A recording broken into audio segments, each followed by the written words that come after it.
Yo, guys, it's the kid, it's the kid, it's the kid, it's the kid. Sunday chill out, Sunday chill out, Sunday chill out. So before we start, the meal of the day, bit of fish and a bit of pasta. Over here, this pasta, we've got some onions in there as well. And I cooked this pasta with some cheese. So some of that cheese, I shoved the cheese inside, mixed it two together and so forth. And always my drink of choice. I recommend it. I don't know whether you guys in the States have this. Purdy's Edge. This is a natural energy blend of blackberry and slowberry juices, naturally boosted by botanicals and vitamins to give you a gentle lift. And I've got my vitamin D as well, recommended by my mom and my brother. So hopefully you guys have your meals ready, whether it's a snack or something. And see, with these Sunday things, it's very chilled out. It's very chilled out. You know, it's literally whatever you guys want to talk about. Whatever you guys want to talk about, whatever it's on your mind. And, you know, let's just have a conversation with everyone in the live chat and so forth, you know, as we, of course, build up for what's happening. So, any questions you have, any questions whatsoever you have, feel free to ask me. What's happened this week?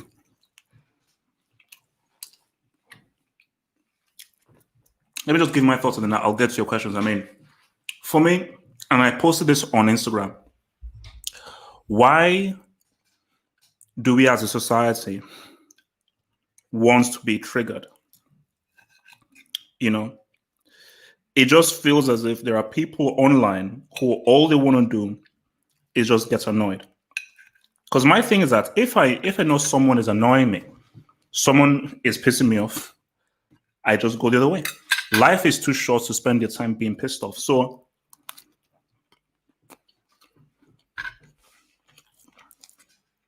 I look at Trump's Twitter.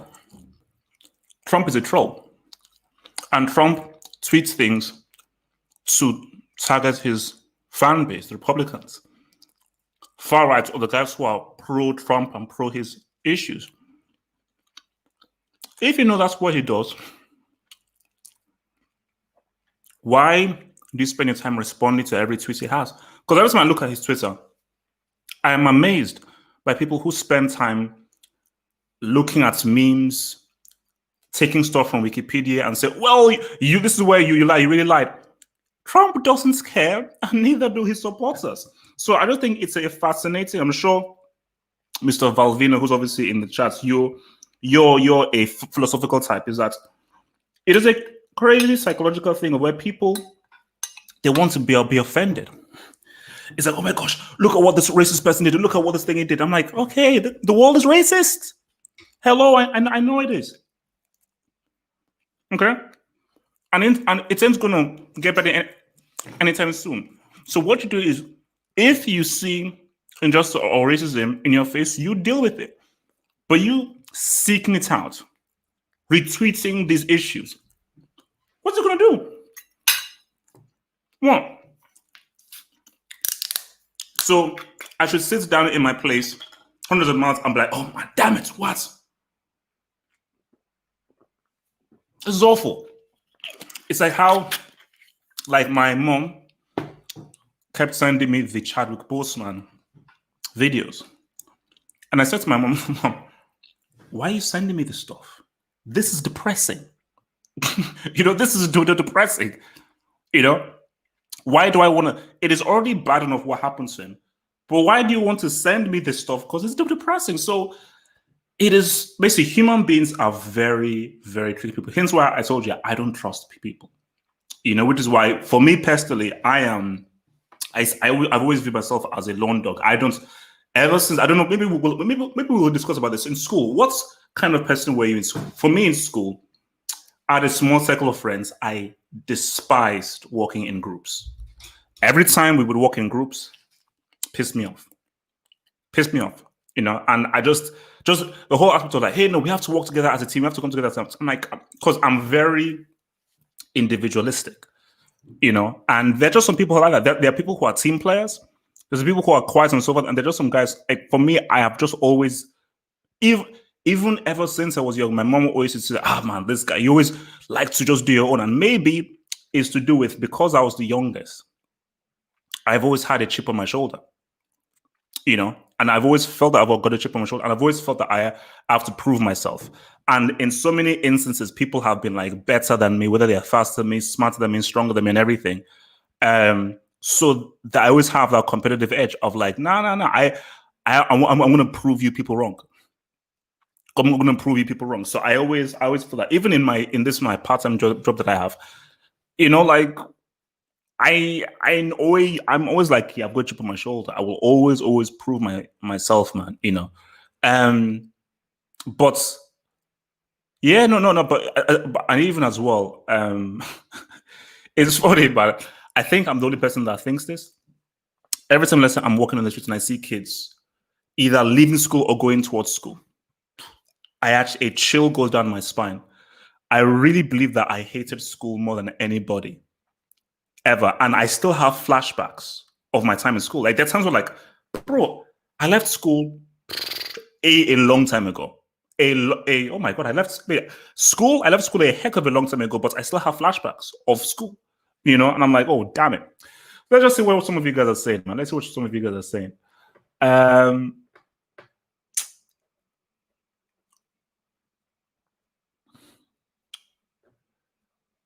Yeah. Wait a minute. That's wait, how do you mean by inferiority?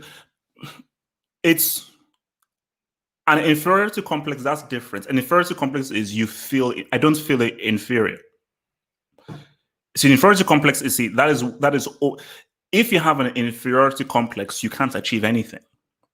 You can't achieve anything. I don't want to go as far as to say, oh, you're losing everything, but if you feel inferior, hey, bro, you can't do anything in life. The only way you do stuff in life is you've got to be like, I'm going to aim for it. But I don't have an inferiority complex. I am. It's just that I feel that I've got a chip on my shoulder because I think, see, when you're the youngest, I remember I am younger than my sister by 4 years, my brother by 6 years, my other brother by 7 years. So every game we played, I always lost because I wasn't as fast as them. I wasn't as strong as them, and I always had to take orders from them and everything because they were older and they were more experienced. So, and that whole thing as well was, and that's the thing about what I learned myself. Trust me, I'm not good at a lot of stuff, and I spent a lot of time trying to get myself good at stuff. Literally, the only thing I feel that I have a talent for, and even all the way through school, is pretty much what I do now, i.e., acting and just performing. Like since I was because I remember the time when I was in Nigeria, like my parents kept telling me where I was in this play that I did, and like I was one of the main guys in the play, and I was about, oh my gosh, I was like, must have been like 5. About, yeah, I was yeah, because this was nursery. This was before primary school. So yeah, I think I was about 5 years old. So since I was 5, I was performing in like plays, drama stuff, and everything. So I feel very comfortable in just, hey, people just presenting myself. Everything else, garbage. Almost everything else that I did, just not good. Like, and you see, my sister, for me, academically, amazing, straight A students, man. And I was in our family, I was the worst academically. I was the worst, like, I think even for when we did the A levels, I got the worst grades, And in university, I literally did a degree that had nothing to do with what I've done. So you see, everything I learned, which is crazy, everything I've learned in school has nothing to do with what I'm doing now. And which is what I think I told you guys this story the last time, where there's this guy I know from my school, amazing drummer. This guy was an excellent drummer, superb drummer. And I told him that, and this guy academically, he wasn't good at all. He was a brick. I said, bro, this guy should just take basic lessons, have basic achievements and everything, but should focus solely on your talent. And the issue with school, and the thing that I piss off with school, is that there are talented people there who people are whatsoever. Like for me, I told you I wanted to do film studies. My parents were like, oh no, film studies, that's not a proper subject. I ended up doing that flipping bomb ass brick ass IT. Horrible thingy, but it is what it is. My parents were like, oh, wait, what the heck is this film studies? But I was like, no, film, this is my passion, and I would love to do film studies. Lo and behold, I got screwed, man. I got screwed. Um, let's see. So I was shy growing up, and being shy ruins a lot of opportunities. I only played sports, but was really in clubs. Speak up and believe in yourself, guys. Try to get over social anxiety. Oh no, I am. That's the weird thing. Almost ask anybody who's met me in person. I am. For me, I don't do well socially in crowds. I told you, like, see, because when the camera comes on, I just switch. But if you meet me in person, I'm not that. You'll be shocked. Oh my gosh, is this the same HH? Like, I just don't do well. I don't do well in groups. I don't do well face to face with people. Because I'm a very, very, very private person. You know. So even so it's weird. It's like I am naturally an introvert. I'm naturally an introvert. But once you put the camera on me, I just switch. I'm like, yeah, blah, blah, blah, that. But once the camera goes off, I just go into my shell and just focus and just do my thing, So, because literally, like, I can, and me and my older brother, it's weird. Me and my older brother, we look almost exactly the same. We are totally opposites in that, because my older brother, he is an extrovert. Oh my gosh, he can charm people. He needs attention, and he needs to be around people. He needs to constantly be around people and so forth. I can do without people for days easily. He can't. He has to talk to people. He has to interact with people. He has to, like, if he has days without interacting with people, it will go crazy for him. But for me, I'm the total opposite. I'm like, oh, I can deal with that interacting with people for ages, because see, for me, I hate small talk. Because whenever you go to like a party or you go to a barbecue, you're not interested in what this guy has to say or what this girl has to say, but you just have to go along with it. And you're like, yeah, yeah, yeah, yeah, yeah, yeah, yeah, yeah, yeah, yeah, yeah, yeah. Okay, oh, sure, sure, sure. Oh, but really, oh, really, oh, sure. So what job do you do? Oh, that's really cool. Okay, okay. And I'm like, it's so fake. And I'm one of those guys that when you see me, people can see through me when I'm being fake. So it just looks horrible. It looks absolutely horrible, man. But I have grown more confident. But see, that stuff never leaves you. Never leaves you. Like, if you're naturally an introvert, that's just how you are. It never leaves you, bro.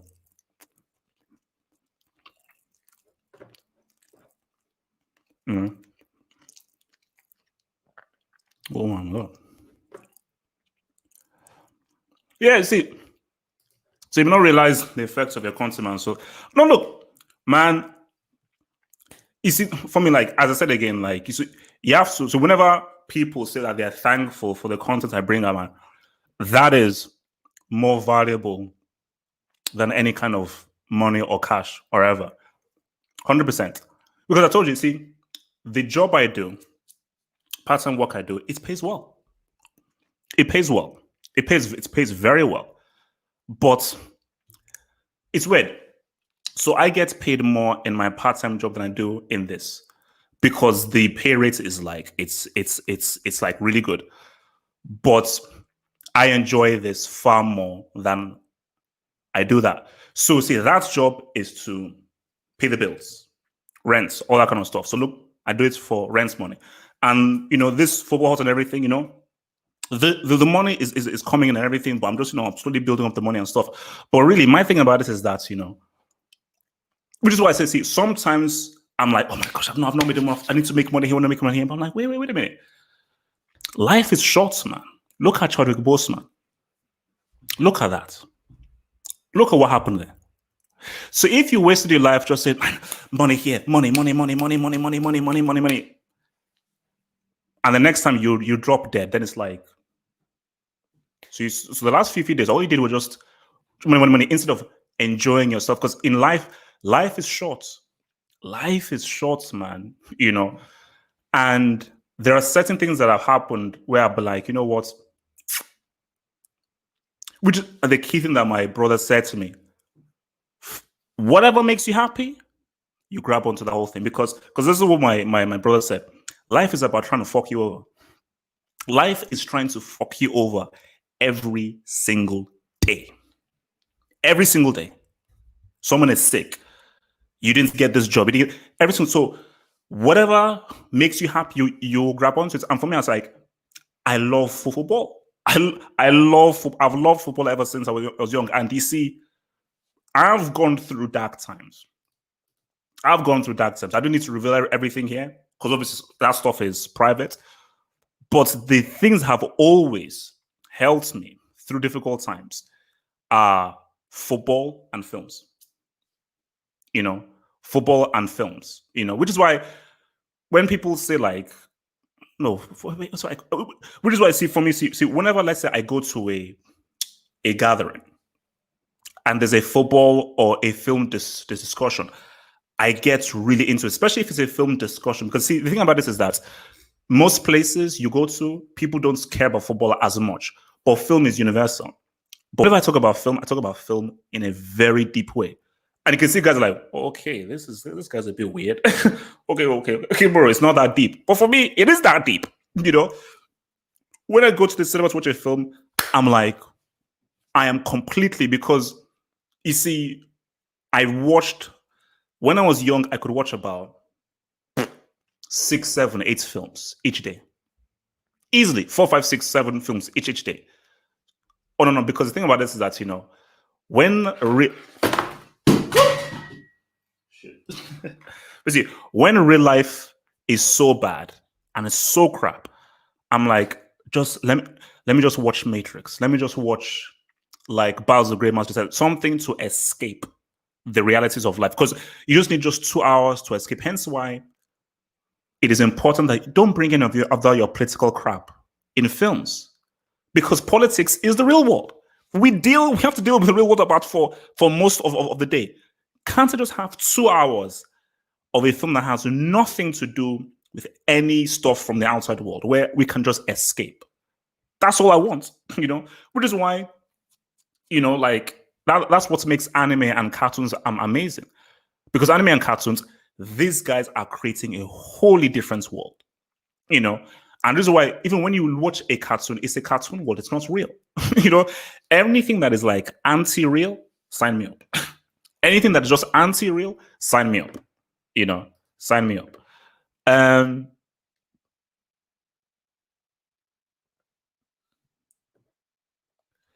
Yeah, for me. Oh no, like see, this I've learned this is that I am obsessed about films. I told you, like, see, most people, like, I think I was speaking to Daniel to look, and he says that you watch a film twice. So for some people, it is shocking that you watch a film twice. I've seen Batman T2 Reloaded, I've seen Batman, the first Batman film. I must have seen that film at least 100 times, at least 60 or 70 times. So I can a film I really like, I can watch it again and again. What's it called? The Big Lebowski. I can watch the Big Lebowski on repeat, easily on repeat, and still enjoy it.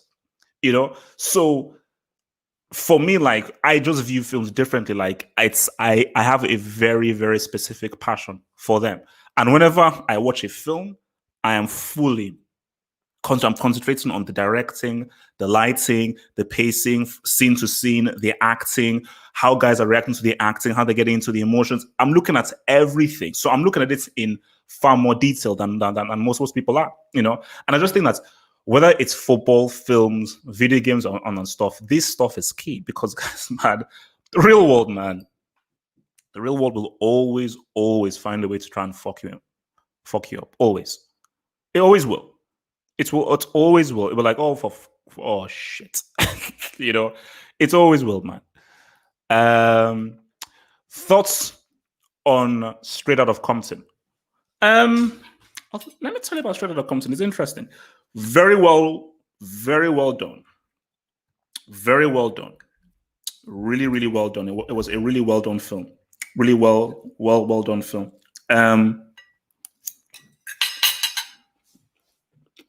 The directing, superb.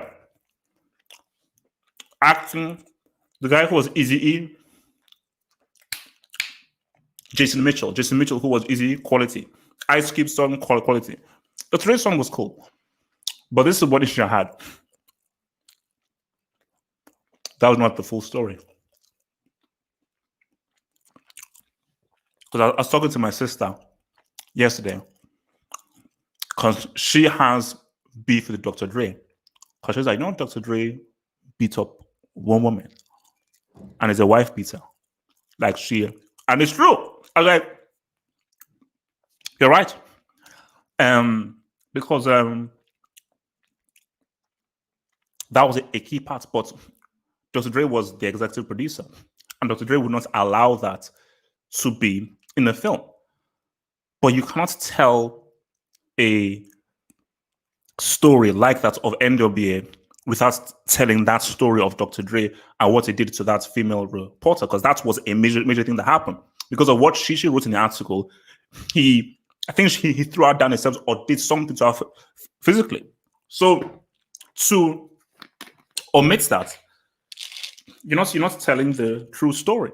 And for me, it just feels as if Dr. Dre, he came out looking like a superhero, clean, good, tough, and everything was like, you're not telling the whole truth. And you have to tell the whole truth,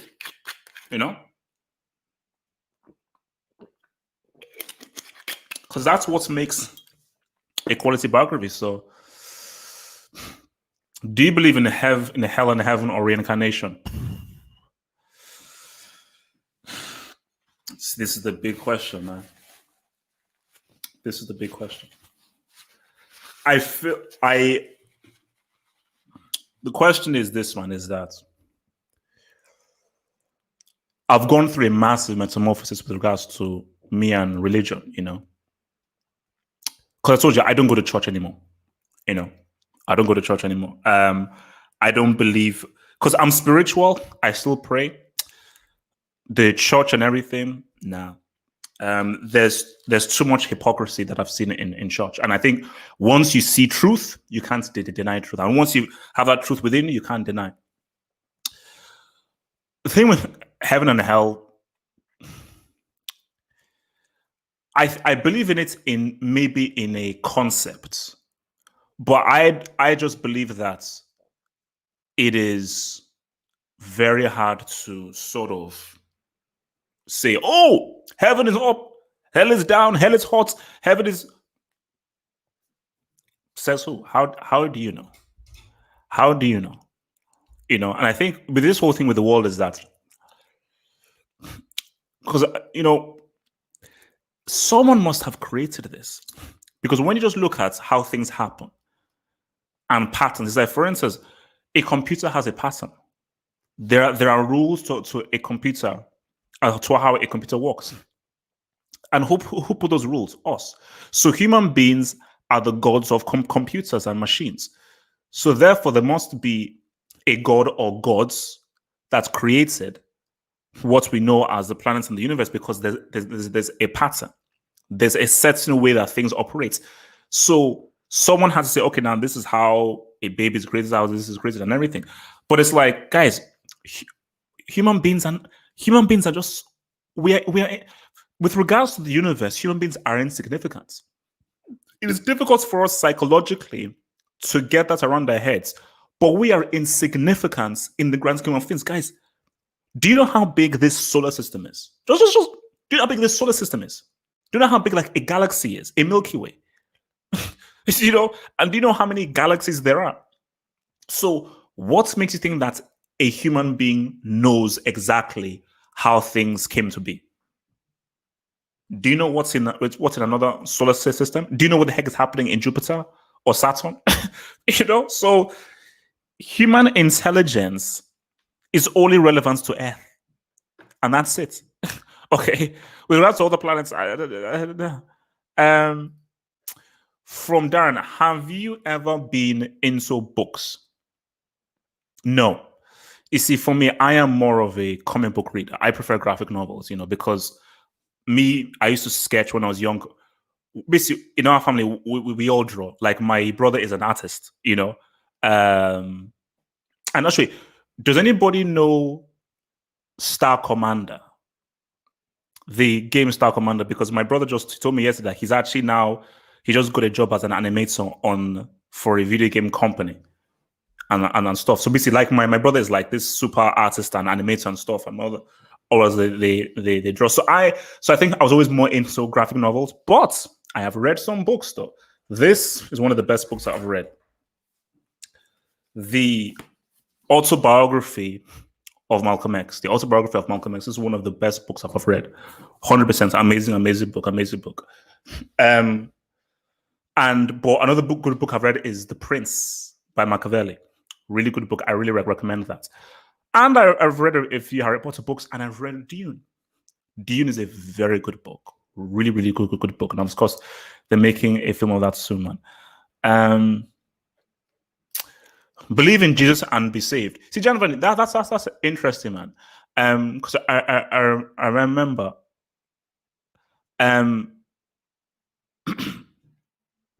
there was a time when I was there was a time when I was at this speaker's corner. We just have people talk, and then there were these religious people, and then I spoke to this dude, and this guy said, "If you don't believe in Jesus, you're going to hell."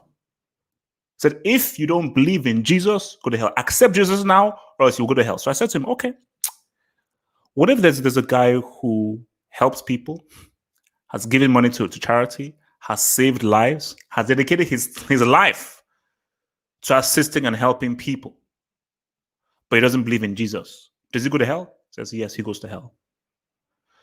So I'm proud says that, but that makes no sense.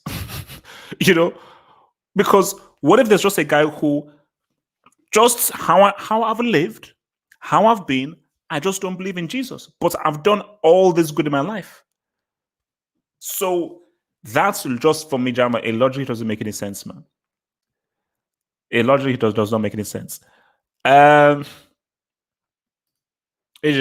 I'm extremely ill. What should I do? Extremely ill. Well, call up a doctor, man. Trust me, because you don't want anything to get serious. Just call up a doctor and say, "Yo, what's up, doc? I'm feeling ill," because you don't want your extreme illness to get even worse. So just call the doctor and just say, "What's up, man?" But definitely go for a checkup. From Bran, how can God being good force you to believe him? So what do you mean by that? How can God being good force you to believe? But see, that's the whole thing, is that this is where the whole God complex becomes very complicated, man, because I say to myself that, so say God is good and is all powerful. Why do babies die? Why do kids die? Why do babies in Syria get bombed and killed? Why do you see kids who get raped? Why do you have kids who get molested? Why do good people die? Why? Why did Chadwick Boseman have to get cancer and stuff? So that's for me. And people say, "Oh, no, it's all part of a bigger plan and high plan." I'm like, oh, yeah, but it's like kids dying. I would want to just know an explanation as to why do kids die? Why do kids die? Even when I do pray to God, I was like, why? I mean, why do kids die? Why do kids die? But for me, the whole thing of believing in is something that just has to be with it. You see, for me, I don't believe in the Christian God or Allah and anything. I just believe in one creator, in either a creator or the creators. What makes the Christian God more believable than Allah? What makes Allah or the Christian God more believable than Buddha? What? How? Why? So there's all these things, and for me, I just believe in spirituality, because they're just things I've seen in life where something's up. But I try to balance science and spirituality, because sometimes you do need science, because see, science can't explain everything, but it can explain some things. It can't explain everything, but it can explain some things, though. Explain some things, man. Oh, Daniel, man, you better tell me how it goes, man. You better tell me, guys. Later on, man, I'm gonna set up. Hey, what up, baby? I'm doing this afterwards, man. I'm gonna be doing this afterwards. You feel me, dog? I'm gonna be doing this afterwards, man. So yeah. We're in the streets, man. Actually, what's more important in life, book smarts or street smarts? Both. Both are important. And you need both. 100% you need both. One, you can't have one without the other. Because see, books are important because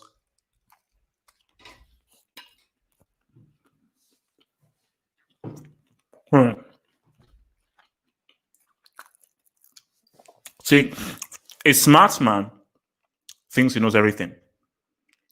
A wise man accepts he knows nothing and must keep on learning. So a wise man learns from others. A smart man tries to anticipate and thinks he knows how to fix a problem. A wise man stands back, looks at mistakes, and researches from the past. That's why books are important, because you're learning from people. But you cannot beat a life experience. You can't. You can read all the books in the world. Nothing beats, wow, I lived it. I went through it. I really went through it. That, for me, is different. That for me is different. So you need both, man. You need both. Yeah, I'll be streaming PES soon. It's just that I've not had time. I will be streaming PES very soon. Yeah, I never watched this. I never watched it, because I think this is the one with Tobey Maguire and DiCaprio. But I think there was one before them. I don't know whether there was one with Robert Redford or something. But yeah, I haven't seen it yet, so I can't really tell, man. Yeah, I think I sort of mentioned this before. I didn't like There Will Be Blood as a film. Now, very well made. Very well made film. But I thought it was a bit too preachy and too talkative. And look, then his acting was amazing, but it felt too forced for me. I feel that Day-Lewis's probably his best performance, I feel, was in Gangs of New York. And Gangs of New York was not a good film. It was just all over the place. But Daniel Day-Lewis in Gangs of New York was iconic.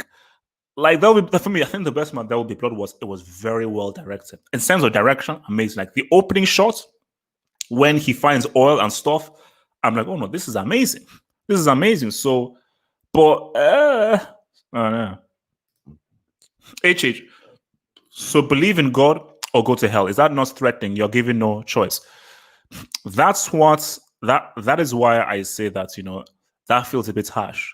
Because you're saying that if I don't go to church and I don't believe in God, I'm going to hell. That's crazy. Because my thing is that, so I should just reject Allah and Buddha. What makes the Christian God more believable than Buddha or Allah? That's what I want to know. Or any other gods that existed. Which is why I always say that Africa is interesting. You realize that in Africa there were religions before the British came. So all this church that these Africans are doing was given to them by the British. So it's weird. What actor do you relate to the most? Oh, that's a good question. I'm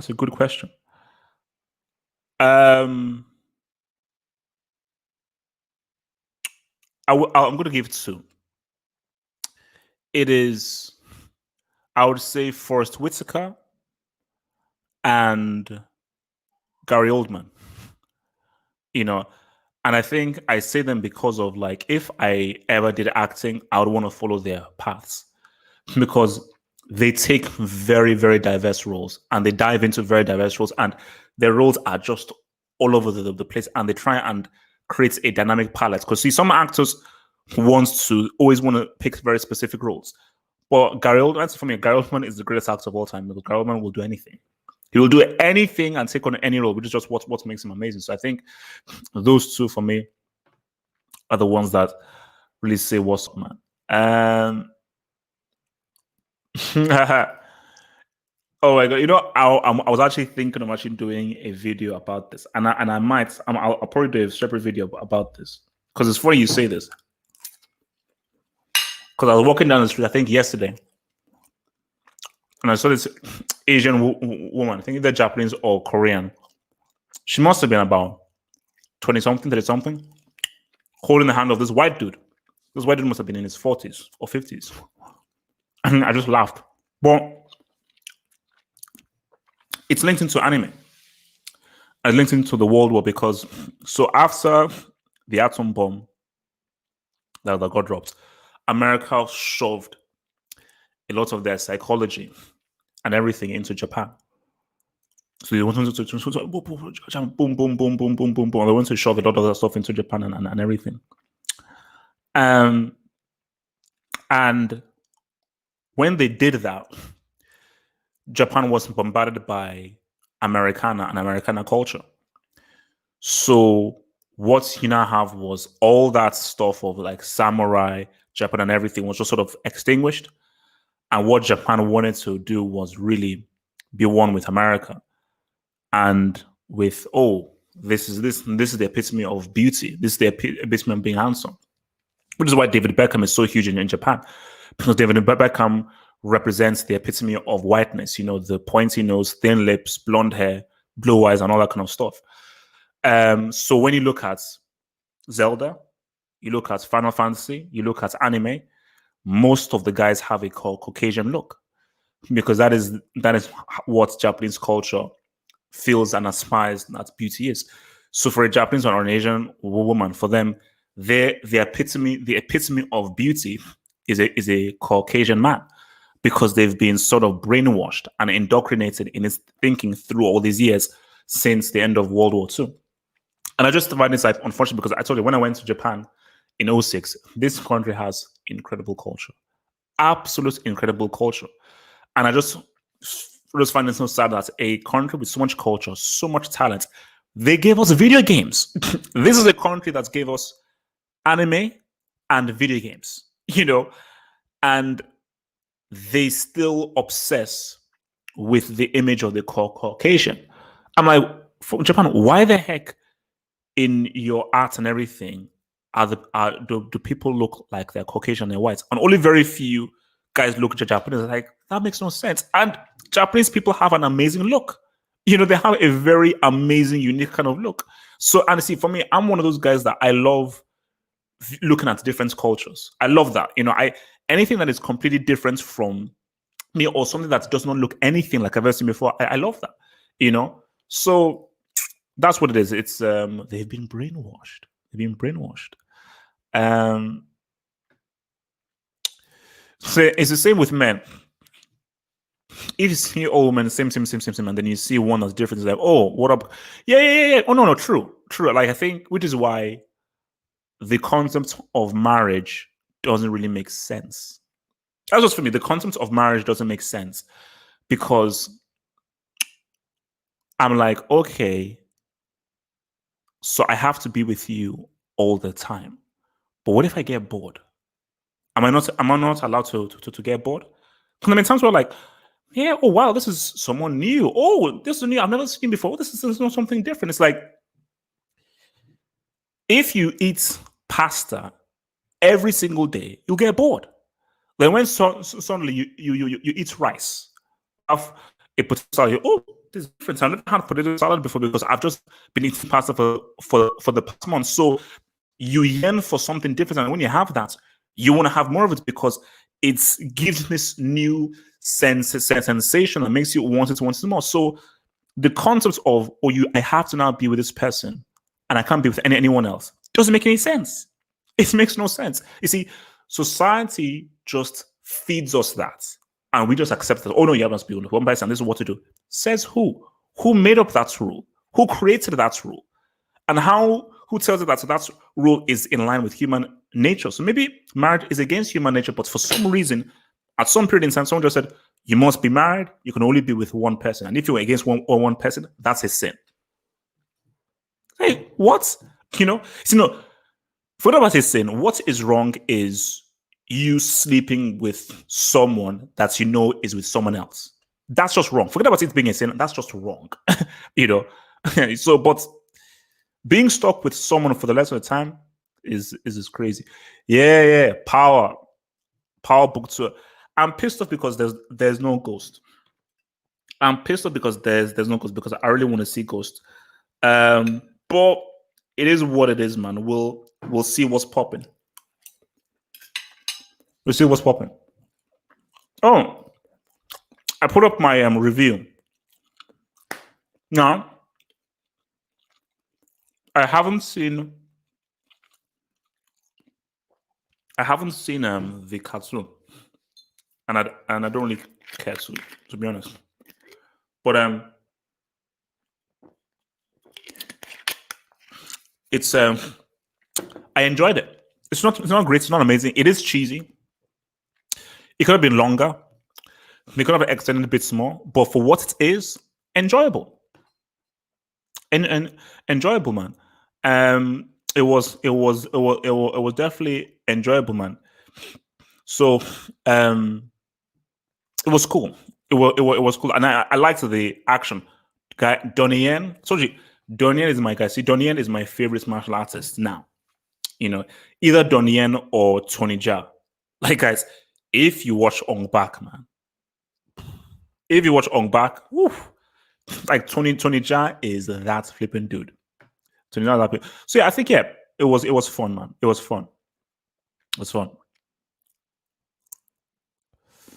I don't.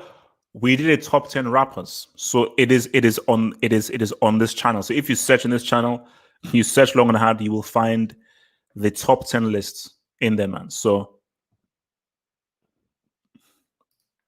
but surely white men are also attracted to Asian women. Why? Oh, I know this because I've known people, white guys, who've had Asian girlfriends, and for me, it's like a culture thing. Because a lot of white women, they find white no a lot of white men find white women difficult, you know, and they find them just very hard to sort of handle and everything. But being in Japan, knowing Japanese people, knowing Korean people as well, they are very, I don't know, it's not submissive, but they're very traditional, and they really dive into the whole traditional thing of the one of like you're there to provide a good home, always there for the man, and always there to sort of create a loving scenario and environment for the man. And I think that is refreshing for white men, having a throwback traditional woman as opposed to the Western woman who I think white men find a lot difficult with. So yeah, it is back and forth. Asian women are brainwashed by the image of the Caucasian man.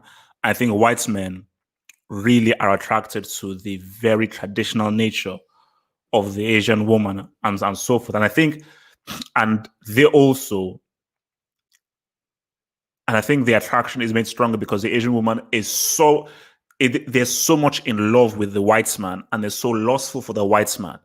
And whenever you have someone that is so appreciative of you, you're like, oh wow, feels great.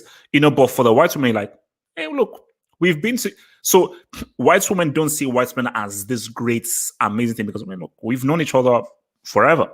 But for Asian women, they see Asian women have a much greater appreciation for the white man than a white woman do of the white man. Guys, right now there's like a civil war. There is a civil war between white women and white men because white women are like, "Babe, you've screwed us over for so long. All right, it's not time for us to take over. Hashtag me too." So there is a Caucasian civil war at the moment,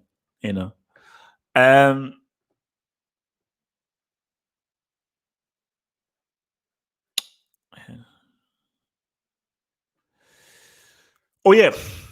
See, I've not watched the series. I've watched the film. I like I've seen it twice.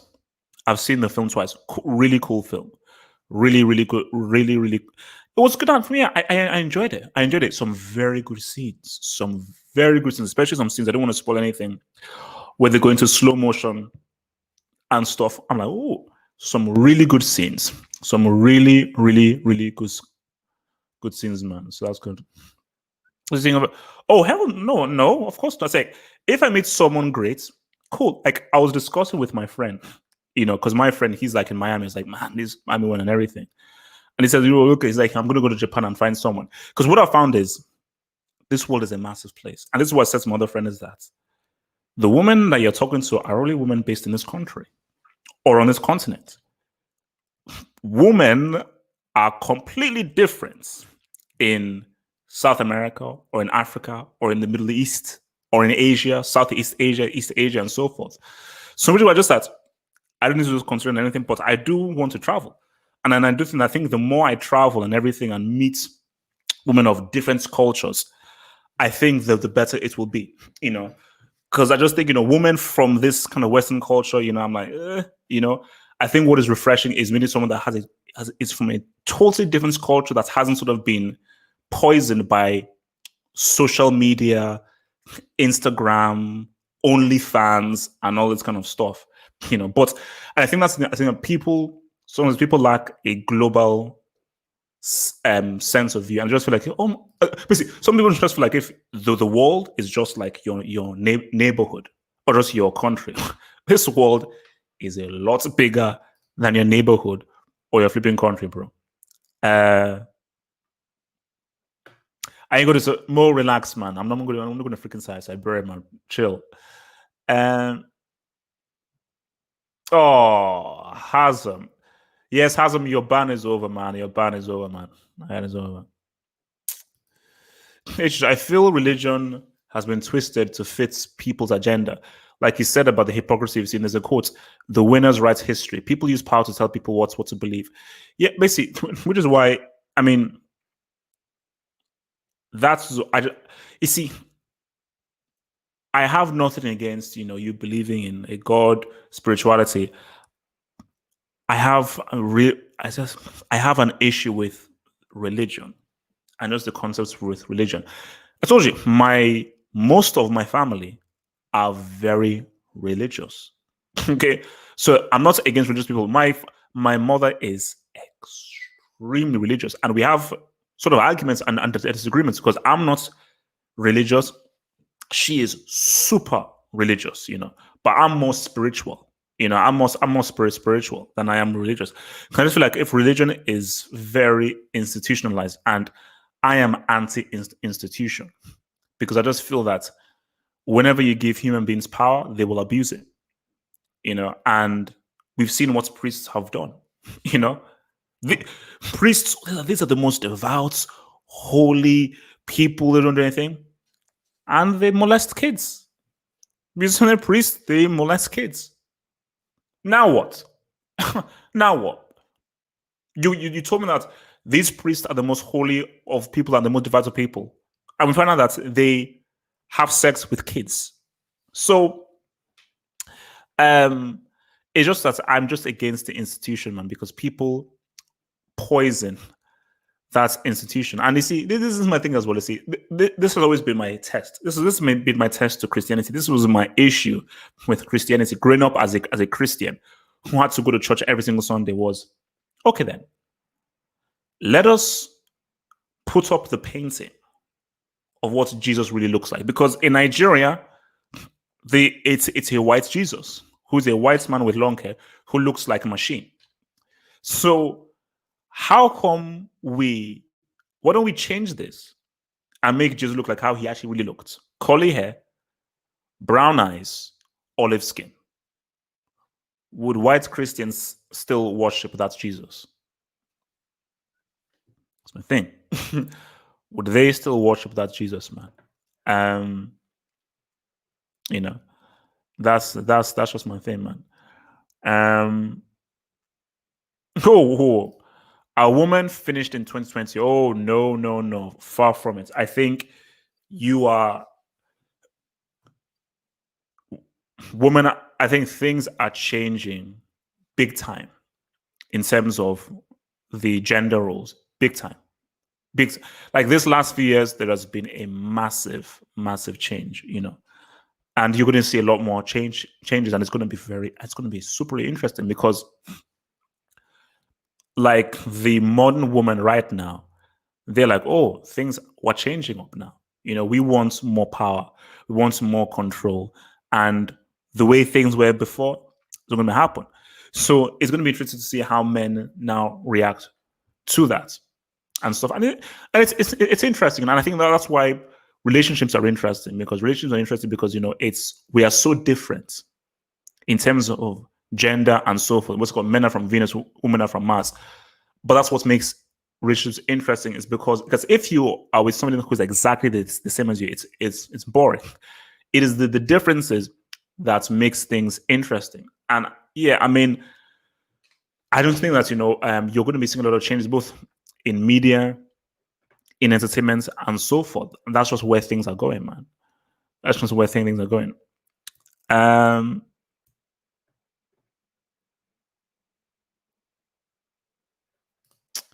Thoughts on my new film, Carol, man. Oh yes, I can't wait, and it's on Netflix. It's on Netflix. Oh, thank you for reminding me. There are two movies that I've bookmarked: Dune and that movie Mank, Gary Oldman. Because look, David Fincher, Gary Oldman, my God, what's an absolute, and what I mean, when is it? I think it's coming out. When is it coming out? Mank release date. Is that 2020? But when in 2020? I guess another American from was Orson Welles. But when is it coming out? Oh wow! First look images. Hello. So we've seen some first images.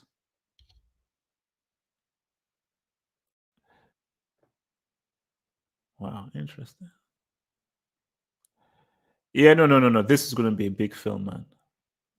This is going to be a real big film. Oh, and it's in black and white. Interesting. Yeah. It's going to be a big movie, man. It's going to be a big movie for sure, for sure. But yeah, man. Look, man. I said again, live your life, guys, man. This is my big advice is don't ever live a lie. Don't ever live a lie. And when you're living a lie. You know when you're living a lie, and you have a choice to either continue living that lie because you're under pressure and it's so free to change, or to be like, no, F it. You must always try and live your truth, and don't allow anybody to force you to live some BS life, man.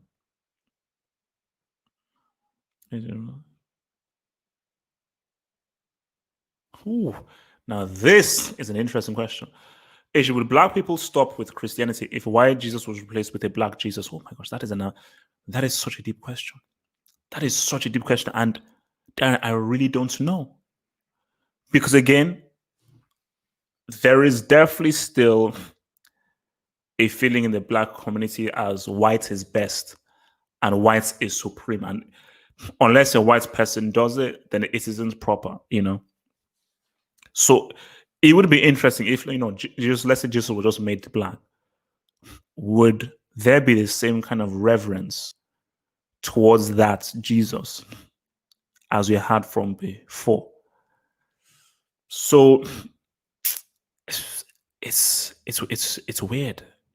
I have no idea. So more football member. So no, sorry, half a pot member. Thoughts on drugs, especially weed. I tell you this right now. You know what? I'm afraid because of the life I have and my personality. Like I've never tried any kind of a drug before, never. Because I believe that if I did, I would be hooked. I know that I would be. Hence why I'm like, bro, nah. But because Mike Tyson talks about this drug that he took, like some kind of weird kind of drug that's like from like a frog, like a what's it called, like a poisonous thing from a frog. That he took it, completely just effed him up totally. But my thing about the drugs is that, so you say if it doesn't harm you, what's the issue? And see, my thing about it is that what I always find fascinating is that nicotine literally damages your health. Nicotine is literally effing you up. Weed isn't. But how come nicotine is fine? So is it because weed, because it's come from Jamaica, or is it much more accustomed to black people and so forth, you're sort of, because it's like, why are you so hard on weed, but not hard on, if there's anything you want to ban, it's flipping nicotine. That's what you want to be. Oh, smoking kills. And so they put that massive thing on smoking kills. And yeah, people still buy cigarettes and stuff. So my thing about it is, I find it odd that you are harder, or MDMA, yeah, that's the one, yeah, MDMA, DMT, that's the one, bro. From what Mike Tyson says, so it just that I need to be in the right space, but I want to try it because he says like he lived 1,000 lifetimes, he saw God, he saw all these crazy things. That's the kind of experience I want, like a truly profound experience. Just that I can't have it now. Based on where I am in my life right now, I can't have it now. But that is definitely an experience that I would definitely want to have. Whatever, just like something just totally out there. Why do you wear shades when we've already seen you? I feel more comfortable in shades. First of all, not everyone has seen me. That's the first thing. Second thing is that I just feel more comfortable in shades. Like I've been wearing shades for so long doing these videos that it would be way too weird not wearing shades. It would be way too weird not wearing shades. Like, so for me, I'm like, nah, like I've grown too used to this persona that nah, I can't do it. Your boy Infinity Limits man, my homeboy Tony B. Yeah. Bad trips. See, that's what I'm worried of, but just what Mike Tyson describes, I'm like, that sounds amazing. That sounds amazing, where you have like an out of body experience. It's scary, it's frightening, but it's like, wow. To have like where you really just psychologically meant to just go on a whole different level. That's why whenever Mike Tyson speaks now, he speaks on a different level, because this thing must have just totally like fucked him up. He must totally have just absolutely fucked him up that he now talks in a completely different way now. Moving forward, man. Oh, Corey Holcomb. Yeah. I'm gonna watch Corey Holcomb. I will. I will put up that video, bro. For you, I'll put up that video. I will. What's it called? I'll write it down. Corey Holcomb. Because you kept on asking about it. Corey Holcomb reaction. All right.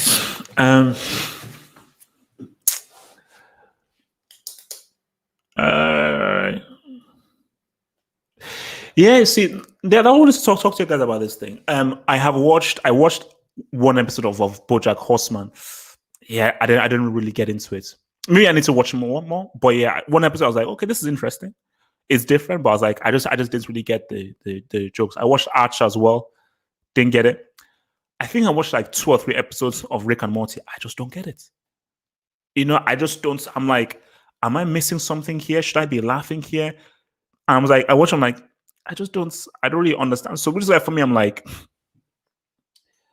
because I think when you look at the cartoons from the 90s, like Courage, Cow and Chicken, Dexter, Powerpuff Girls, it's had a really good, strong hook, and it's had a very strong visual style, had a strong hook, and I think they were just funny. And I think it would, what I was talking about, it was very extreme. And that's what you must always do whenever you're like in the cartoon field. You have to really take things to a nth level on a creative visual level, which is what made those things classics like Courage, Dexter, and so forth. But it's like when I look at Rick and Morty, I'm like, actually, I've tried to watch Rick and Morty. I just don't get it. I just don't get it, So I'm like, what is this, man? It just does not make much sense for me, man. Thoughts on new Jim Carrey book that's a memoir and satire fictional autobiography that includes him. Oh yeah, I heard him have an interview about this. Oh yeah, I want to read it. Because it's so funny. Like, sorry, Jim Carrey is one of my childhood heroes. I've always said that Cable Guy is the funniest film I've ever seen in my life. But it's interesting to see how Jim Carrey has sort of transitioned to this kind of new life that he has, where he's much more. He's like, and it's crazy. He's like an amazing artist. Have you guys seen his artwork? It's amazing. Check this out. This is art.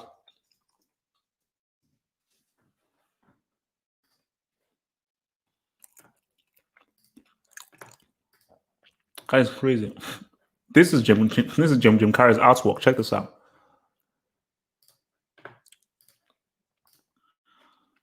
Isn't that's crazy? That is crazy. See, this is Jim Carrey's artwork, man. It's just so crazy that that's what you call talent. Like the guy is is one of the funniest guys I think of all time. But for him to be able to do such good artwork, I think is even crazier. You know,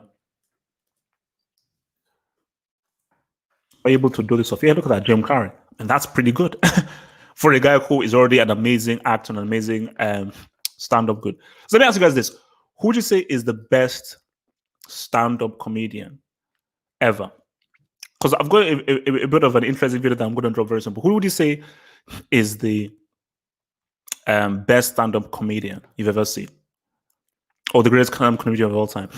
Fudio says that is Drake the most relevant artist of all time? Been on Billboard since 2008 straight to now, and has his 50 radio hits.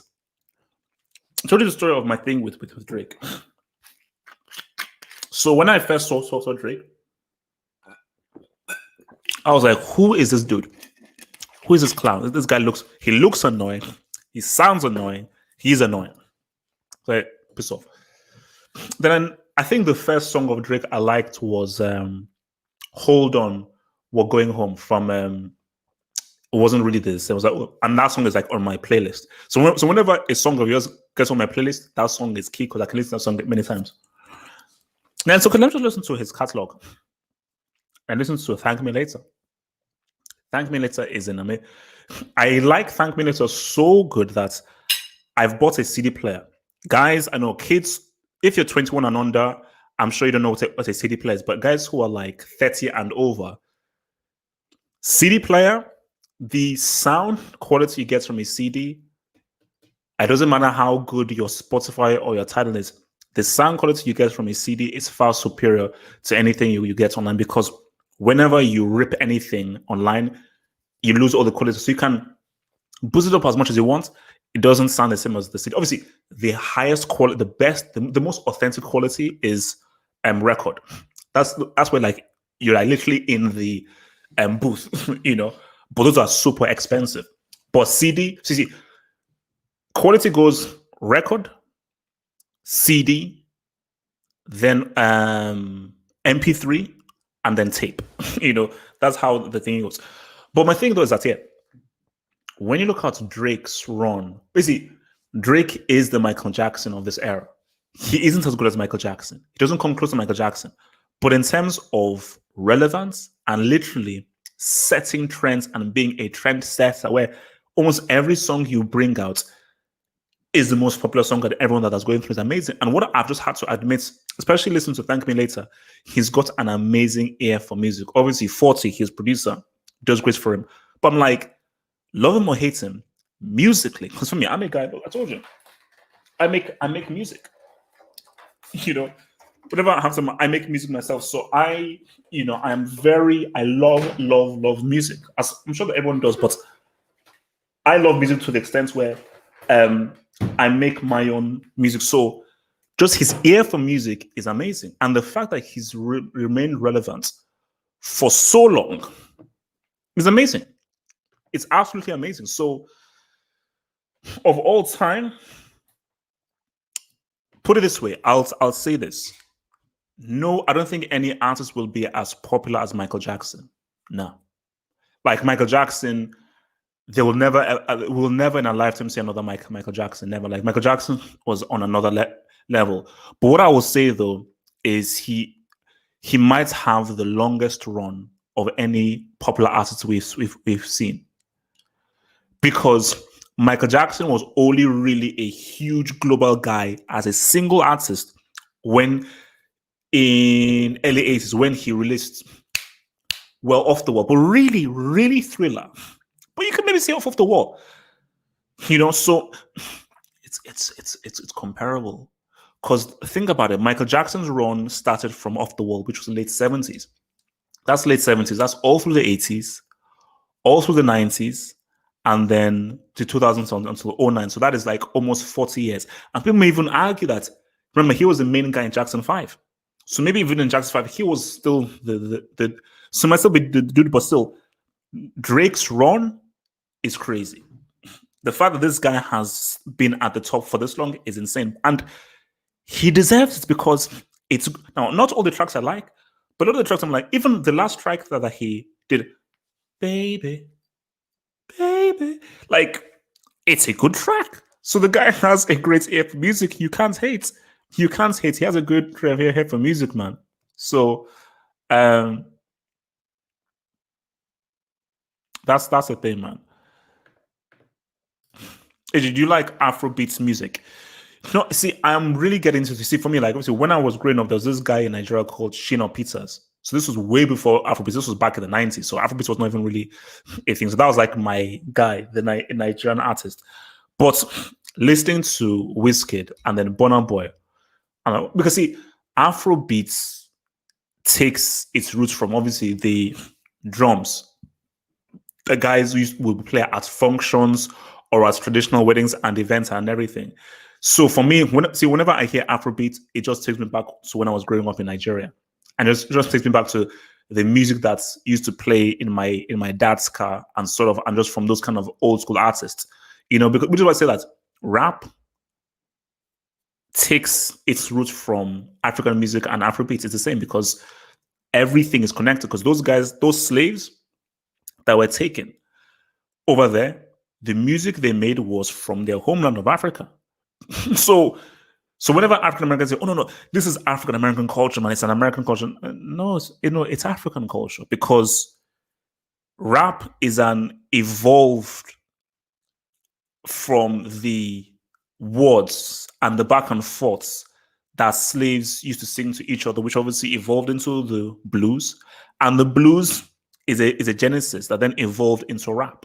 But everything roots back to the music that Africans used to make in Africa. And when they were taken from Africa to America, the music that they would do and everything was from their home in Africa and everything, and then it just evolved. So, actually, I always say that America isn't a real country. Okay, it's owned by the American Indians. It's their land. So that's also story. What is a real American?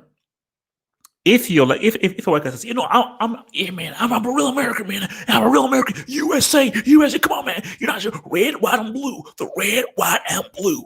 I'm like, okay, chill, relax. You do realize that there's no such thing as a real American, my guy, because you're probably either German, French, or whatsoever. Because all these Americans are just guys who are English and decided to leave. Australians and guys from New Zealand are descendants of English criminals. That's what they are. So all those white, the Aborigines, those are the real Australians. The Maori, like the Rocks people, those are the real New Zealanders. So, but the white people from New Zealand and Australia, you're not real Australians. You're descendants of, you're English, because England sent all their criminals to Australia and New Zealand. They went to Australia and New Zealand, fucked over the Aborigines, fucked over the Maori, took it over. I'm like, hey man, we're now Australia and New Zealand. Oh, you're descendants of criminals. Literally, I'm not making this up. You're literally descendants of criminals. So it is what it is, man. It is what it is. Oh no. But see, my thing is that age. A white guy says, I'm English. He can trace that back hundreds of years. Hundreds of years. As in long time ago before he now gets to the Anglo-Saxons. So we're talking about the medieval age, the British. So you can trace it back. The white American, you can trace it back to what? is it 17 something, and that's it. Okay, America is a very young country, but France, England, Germany, these are extremely old countries, very, very old, but America is very young. It's very young. Same thing with Australia and New Zealand. These are very young countries. We see they're so young, we know exactly how they came about.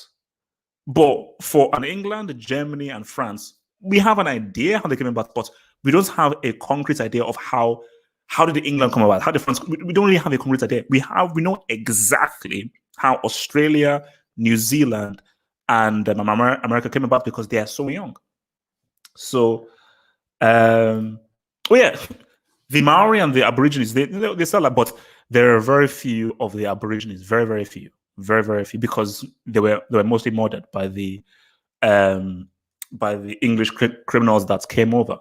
But there are very, very few of them. There are not that many of them, man. So it is what it is. Unfortunately, it is what it is, man.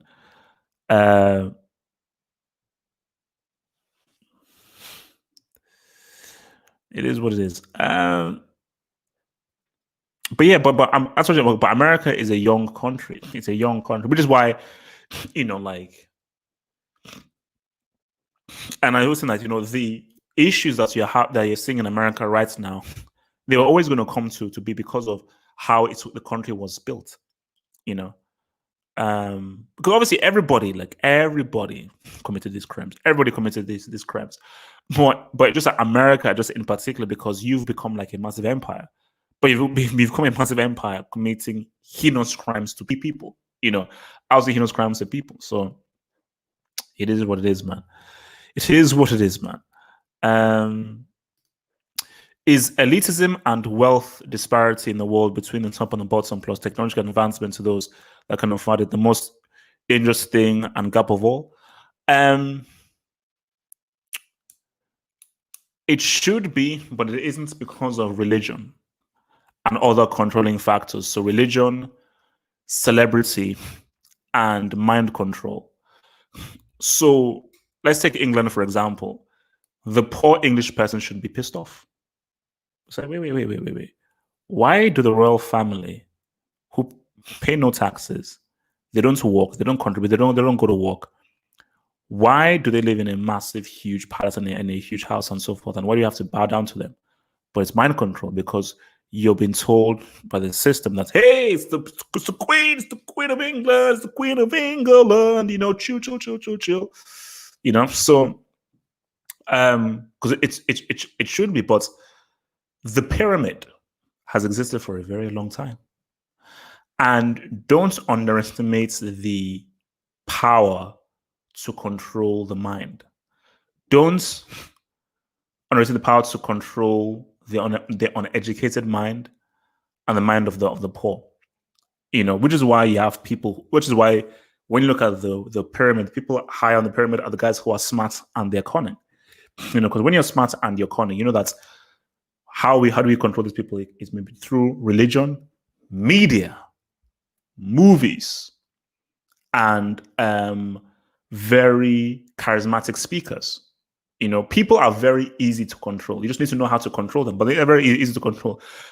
Very few times do you really get a full-on anarchy where something comes, and see, sometimes you get like the one dude who sees everything, like the guy who's taking the red pill.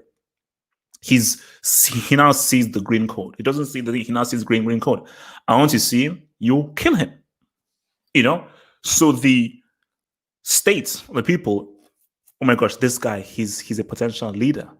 He's charismatic, and people could follow him. You take him and you kill him, because if that guy gets too powerful and he motivates the people, want to be led. 99% of people want to be led. 1% of people want to lead. That's how most people in the world are followers. That's just how it is. What's the new iPhone? What's Kim Kardashian wearing? What is Brad Pitt doing? What are these guys doing? Because they want to be led. And people want what people love, sitting down and seeing what they don't have and yearning for what they don't have. People want to worship. That's the key thing. Even people who aren't religious, they still worship. People worship Kim Kardashian. You may say, "Oh no, I'm not religion. I hate religion." Okay, yeah, you hate religion, but what you're doing is religious. So okay, you insult this guy that's for going to church and worshiping a god, but your church is your couch, and your god is Kim Kardashian. You worship her because you hang on every word that she says. So how are you different from the devout Christian or the devout Muslim? You know, you're not. So it's do not underestimate the power to control, and people want to be controlled. The 99% want to be controlled. I want my 9 to 5, chill out on the weekend, and I want to be and I want to hear that celebrity speak. I want to hear that person speak because I mean, that's just how it is. Because most human beings aren't leaders because the world wouldn't be able to work if we had 90% of leaders. How does that work? Because you just have ego. So you need to have 90% of people who want to move as a monolith, and then you have the 1% all vying for power, which is how you have leaders, politicians, kings, queens, so forth. So,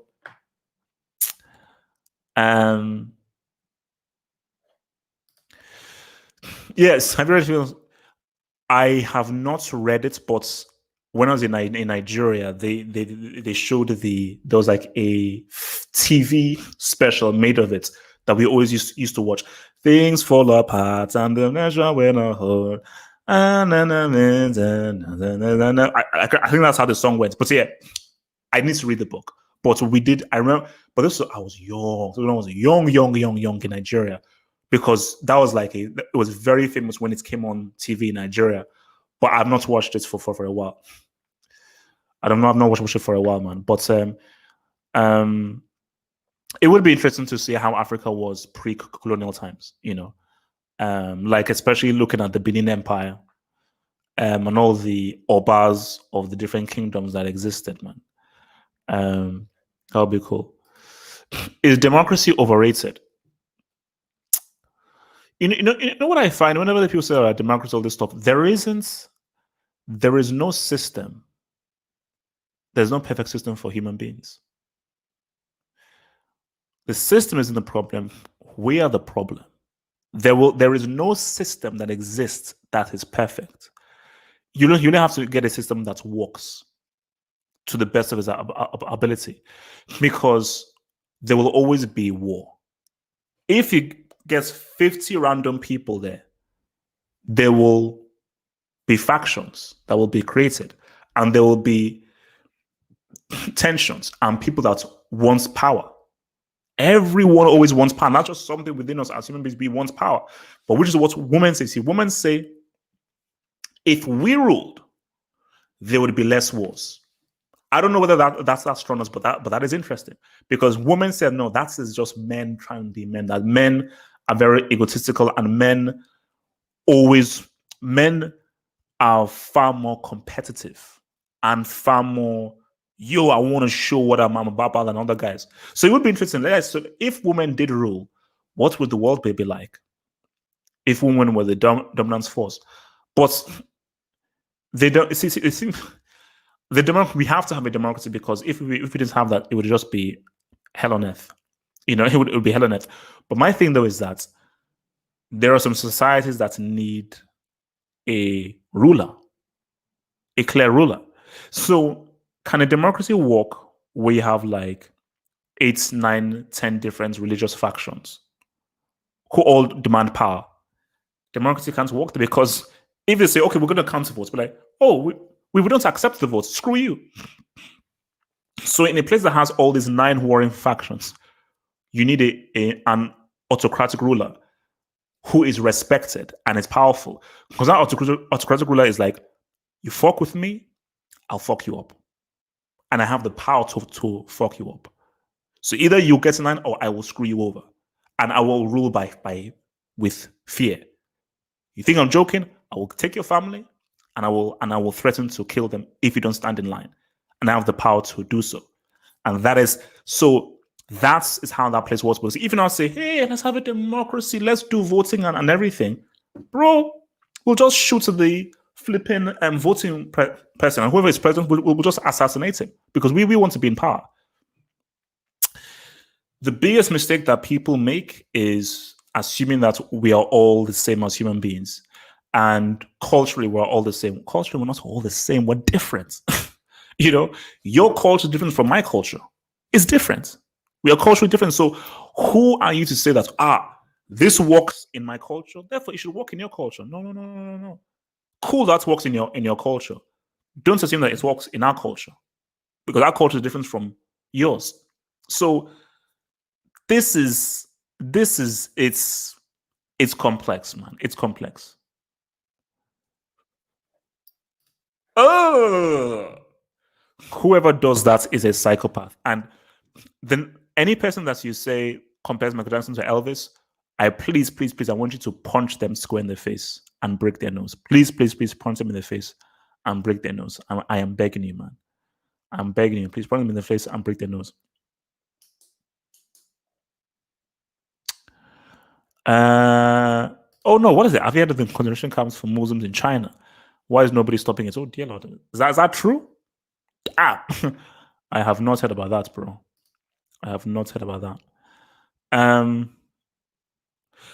So here we are, guys. What's it called? I told you, man. Your boy has his Switch, man. Check this out. I think I showed you the whole thing. Switch. So who has a Switch here? What goes here? So is this where your gaming thing goes? I suppose this is where the whole gaming thing goes. Wow, this is so crazy. So does this thing come over? But this is cool. It's a cool little device, man. It's a cool little device. Okay, is that where your gaming thing goes? All right. And then I've got myself a little bag. But what are these though? What are these things that you see here though? I have no idea. What are these things? And also got this as well. Oh, analog caps. Is this what you do? What you put on your joysticks? What does this do? So yeah, Daniel, wait, what is this? Wait, what are these things here? What do these things do, man? Or is this for the joystick? You put this on the joystick. Yeah. I'm going to set it up tonight, man. I'm going to set it up tonight for sure. So if aliens studied human behavior, they will say what? Now, real deal. It depends. You see, we just assume that aliens will be advanced. Now, if it's a less advanced species, they'll be like, oh wow. But so I think your argument is, if these are advanced species, if aliens studied us, they will be like, what interesting species in terms of potential, in terms of creativity. But what will fascinate them the most is their stupidity as well. That's what's a curious is that you've increased so much stuff, you invented so much stuff, you've made such crazy advancements for this planet. But as much as you're making advances for this planet, you are destroying it as well. And you're fucking it up as well. You see, other creatures, they just do what they do. So I need to kill to eat. We are the only species that torture. As far as I know, we're the species that torture and take pleasure in torture. We're the species who hunt for fun. Not hunt because we are starving and we need to eat. We just hunt for fun. Also called those sick people who take elephants' tusks. It's like, what, really? Or thing you see, because I was thinking, yeah, it's mad, it's mad. But they would say as human beings that, yeah, you guys are interesting dudes, man. You guys are pretty interesting dudes. Pretty interesting dudes. Pretty interesting dudes. Okay, that's the charger.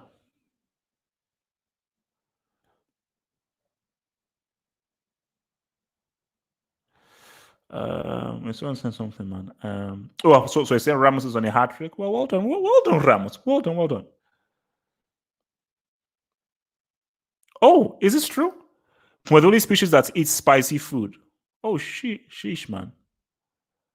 Wow, I did not know that. Oh, that's interesting. So basically, so if you gave a cat spicy food, what would happen?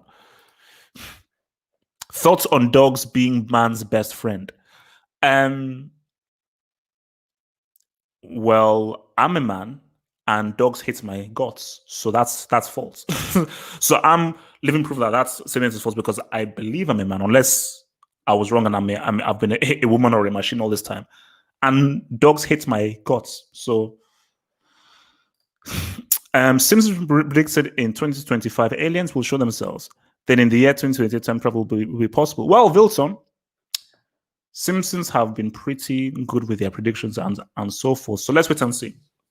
Let's wait and see and see what's popping off, man. Let's wait and see what's popping off. But um, we're not seeing aliens in 5 years' time. We're not seeing. See, I would love to see aliens. Now, I'm not going to talk. I'm not going to talk to anybody and everything. Now, you guys can talk to those aliens first. You guys can talk to them first. What I would just on a personal level, I would definitely love to sort of just as an interaction. Say, let's see what these aliens are. Let's see what these guys are on about. Let's see what these guys are popping off about. You know, I would just love to see them on a personal level. I think it would be cool. I think it would be rather cool. You know, to see them personally. You know, the transition of trade to money was the end for man. Yeah, I think what's it called? I think even Nas says it in his rap on Icon, where he says like before it was gold and like Batsrick and everything, and then money then came into it because the Europeans brought money, and that just changed the whole game.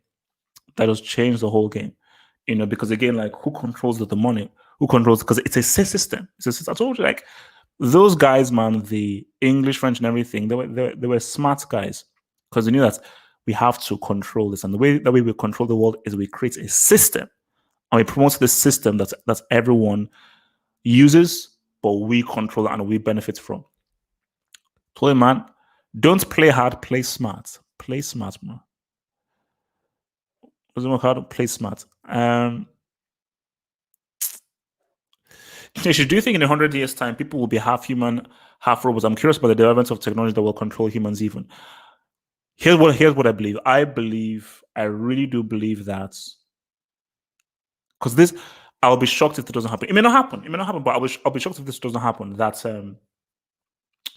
we create machines and the machines become more embedded into society. So transport is done by machines. People you being served in all these kinds of places are all done by machines. And then machines now become more and more advanced and machines now become sentient. So I believe that there's going to be a race of machines. It has to happen. It has to happen. Just that it's going to take some time. So maybe but I would be shocked if in 100 years' time, this world isn't dominated by machines. Now, though this world may be destroyed, it may not even exist in 100 years' time, or even in 100 years' time, machines pretty much are saying what's up in 100 years. So I think machines could say what's up in 100 years' time. I think they could say what's up.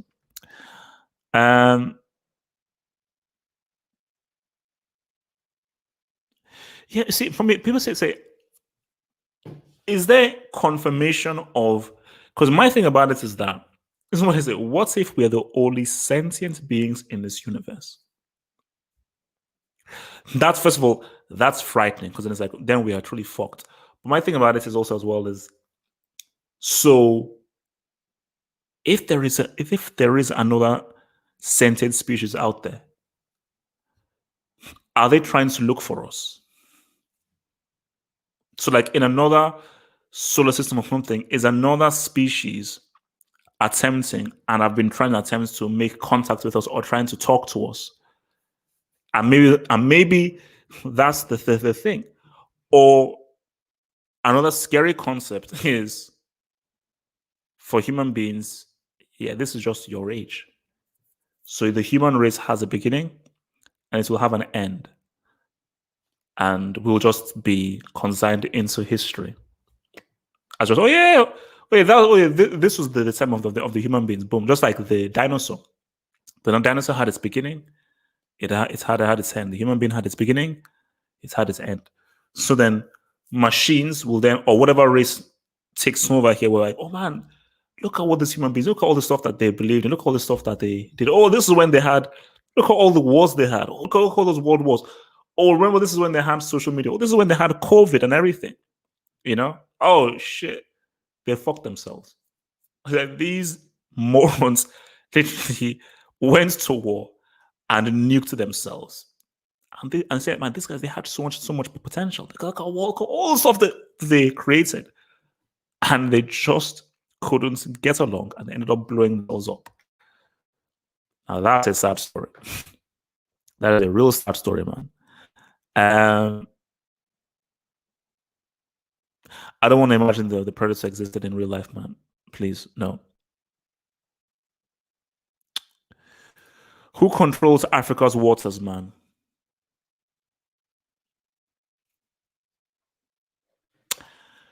Probably be the Chinese very soon.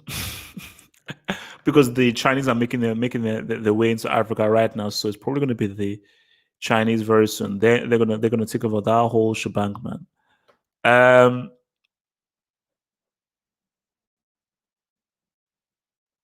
Oh, and did Ansu Fati score? Ansu Fati. So what happened to Tim Burton that his quality of films fell off when he's a one-trick pony and who, like him, adapted to further long-lasting potential that was more realized as a visual director? It is what it is. Look at Spielberg now. It is. I think very few directors like Scorsese, Fincher have remained consistent, but I think a lot of directors have, Tarantino, you know. I think for Tim Burton, I think, you know, different era and the hunger just isn't there anymore. You know, maybe there's a lack of hunger, lack of interest in really trying to say what's up. Because obviously in the 90s, he was like late 80s, 90s, he was having to prove himself. And when you prove yourself is when you do your best work, is when you do your best art. When you're comfortable, you're like, I'm cool. Real deal, man. They want aliens to show religion. They want aliens to show religion that God is fake. You see, that's my thing. If an alien race came, they could fly, they could heal, they could walk on water, and they could do these amazing things. Would religion still exist? Would we worship them or would we attack them?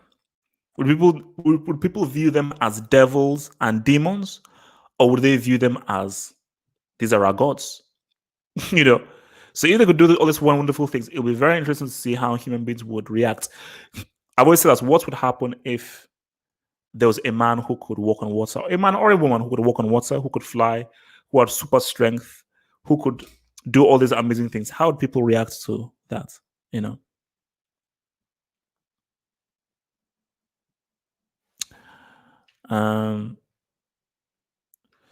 You see, but I think the whole thing about it is that we just don't know.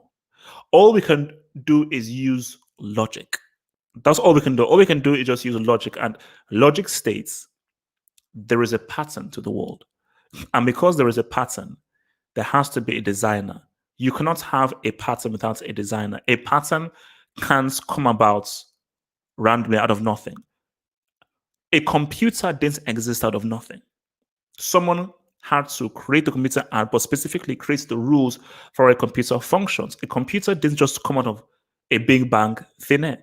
So the same arguments for the earth and everything, there had to be something that created it. It isn't a white man with a long beard. It's not. God, I can promise you this. God is not a white man with a white beard. And let me say that God is not human. God can't be human. He can't be human. Or the creator can't be human. Okay? That is just the arrogance of human beings. Oh, man, God made man in his own image. What? According to who? According to who he.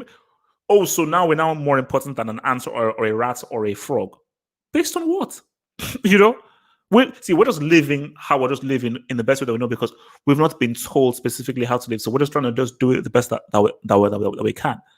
And I just think that maybe we're just being watched and judged, because there are times where I do feel like if like is this like some kind of sick test that we're on? Choose this, choose that. Right choice, wrong choice. Oh, you chose the wrong choice. I regret it. If you had done this, I learned my lesson.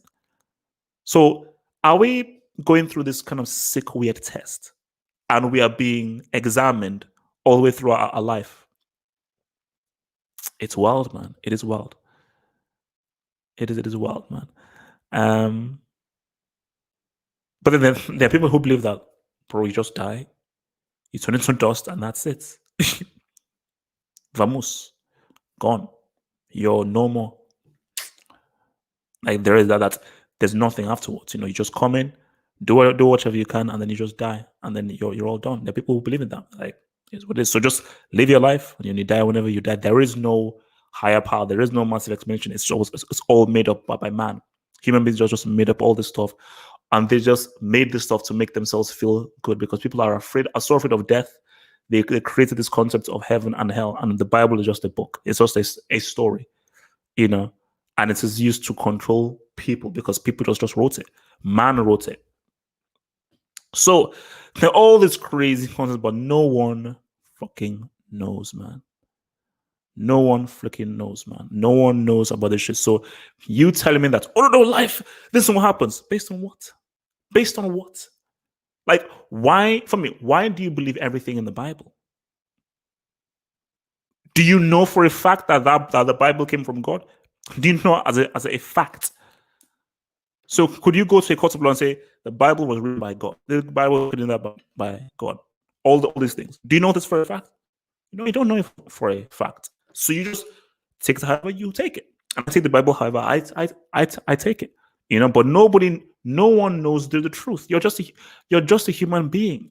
Okay, who the hell are you? With regards to the universe, who the heck are you? Just a human being. You're not, you're a brick, you're class A. Human beings are class A. Okay, okay, human beings are class B. They're class B, they're class B. The real deal. In your time machine, what's your moment to change? Woo! That's big. Real deal. Talking down. The real deal now is now making things real.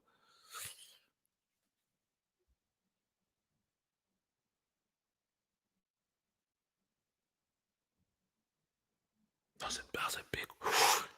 You know what I would do? If I had the power, is to stop the slave trade.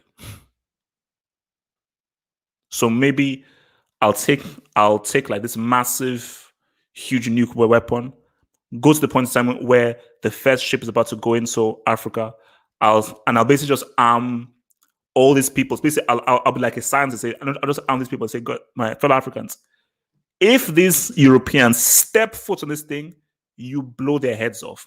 And give one, guys, if you come anywhere close to this groundnut, this pounded yam, this egusi or anything, we will lubricate you with weapons that are thousands of years advanced from you people. So any of your muskets or anything can bow down to this flipping high-powered plasma rifle. So I do that. We stop that. And I educate my fellow Africans and so forth. And then we now say, how does the world then change? How does the world look if Africa was never colonized? And they were given, so they kept their culture, they kept the religion, but they were given the benefits of science and education and so forth. And then they could then now breed scientists and inventors in their own way. What will the world look like? So that, my friends, is the moment that I would change, because that would be interesting. Also, another one as well is I would stop the Egyptians from being invaded to see how far the Egyptians would go. Because for me, that is the most fascinating empire or period is as the Egyptian empire. To see how far they would go, man.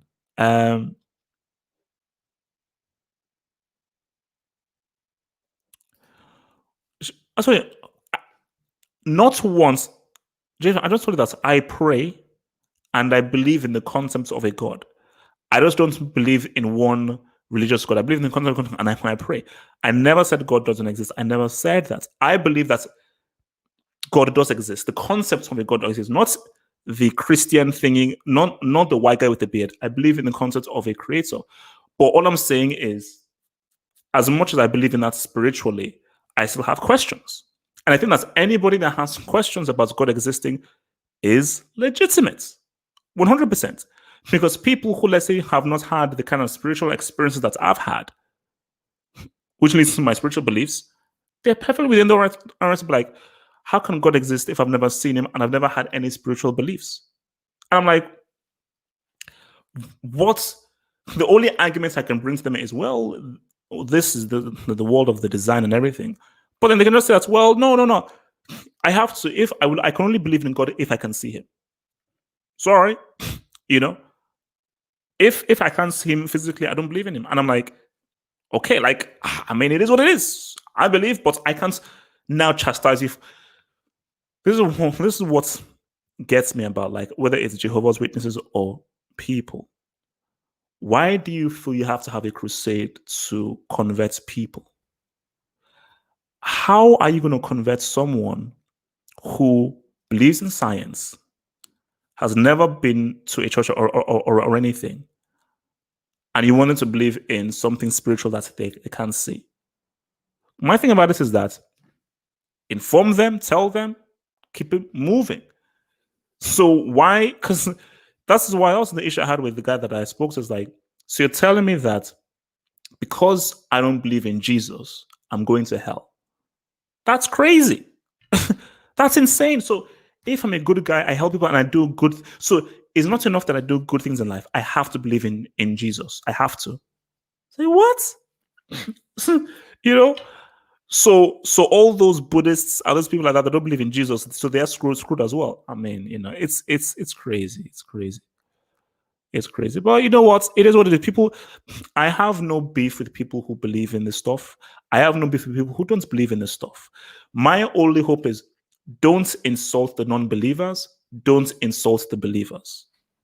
You know, some people who believe in God and Bible, 100%. I fully respect that, 100%. People that don't believe in any of this stuff, okay, it's fine. Just don't insult either side. That's when I say, now that's what's wrong. You know, don't just start chastising or mocking the other side. That's just the sort I say, why? For what reason, man? For what reason?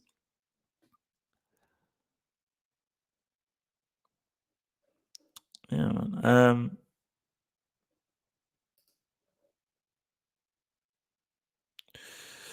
Aggressive conversion is only a sign of individual insecurity in believing all the insecure and believe what they believe. Yeah, for me, it's like it's may come from insecurity because it's like, why do you need other people to believe what you believe? You know, like, why do you need that? You know, it's because again, like, because I told because my mom had major issues with me not being as religious as she was, but I was like, so my mom that it's just based on experience. Because in school, I was forced to go to church. I was like, wait a minute, shouldn't this be a place that I want to go to? So you're punishing me for not going to a place of worship. And that was one of the first instances that I started to rebel against church. So now this is now a rule. No, you have to go to church. You must go to church. I'm like, what? This isn't a lesson. I have to go to lessons. That's what I have to do. So if I don't go to a lesson, please screw me over. Because this is why I'm here, is to learn and everything like that. So if I don't go to church, you're punishing me? You're forcing me to go to church?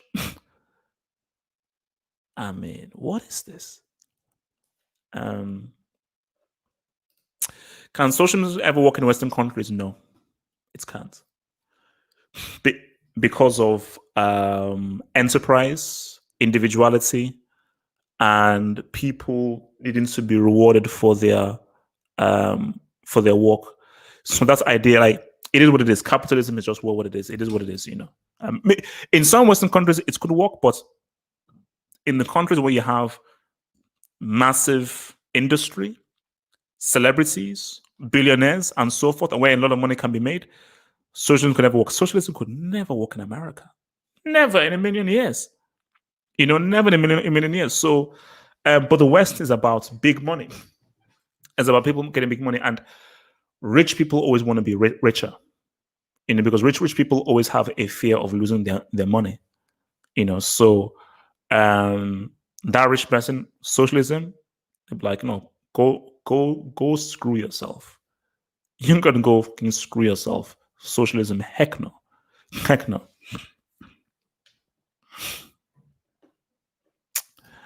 The real deal, racism in the UK, people in the chat say it's a US problem. No, it's not an American problem. Racism is a global. Took the words right out of my mouth. Took the words right out of my mouth. Racism is a global problem. I think sometimes some Americans, like real deal, some Americans believe that racism only existed in America. It's like how when Daniel Kaluuya played the role in Get Out, Samuel Jackson was like, wait, how can he play that role? Like, he doesn't understand the kind of racism that we go through in America. Huh? Racism is racism. Being called a nigger in the UK is the same as being called a nigger in America. Racism is racism. Now, the racism may be more direct and open in America, but racism is still racism. Okay? So I've been called nigger, monkey, all these names in school and so forth. So it's racism is a world problem that will never ever leave. So people saying that we'll be together as one, black and white people all together, and we can all see as one. That is bull crap. Utter bull crap. It will never. Well, in my lifetime at least, there'll never be a stage where we will all be the same and there'll be no racism. But I think that some people just need that feeling of superiority. They need it, man. They need that stuff, man. Oh, this is interesting. What's your best? It's a small world story. It may not be my best, but this is what I remember. So I was in. I've told you guys this part. I'll say it again. So this past Christmas, we went to Nigeria, and there's this random party that my mom just took me and my big bro to. Like, okay, let's go. So we go there, and then just start talking. Okay, we just start introducing us to all these people. Okay, blah blah blah, blah and everything like that. And then I started talking to this guy. But this guy, I've never met this guy in my life before. This is just a random guy in Nigeria that people know. Like, all right. And then I said, okay, so what do you do? He's like, yeah, I'm into politics and stuff. And I basically work like as a political kind of like aggregator and something. Okay, cool. And then he said, what do you do? Oh yeah, well, I work for a TV channel part-time. And then I do YouTube. I said, oh, you do YouTube? Oh, cool. I say, okay, what do you do? Yeah, well, I just do this like football thing. I talk about football reason. I say, are you have hope? I was like, what? Like, excuse me?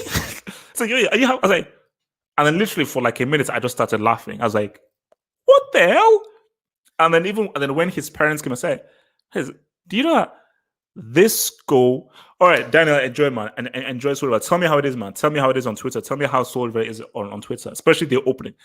I said, do you know how? And I told his parents, do you know how crazy this is? That of how much of a small world is that? Is that where this dude who I just saw in this random party in Nigeria, watched my stuff and said, yeah, man, I watch you all the time, man. I was like, ah.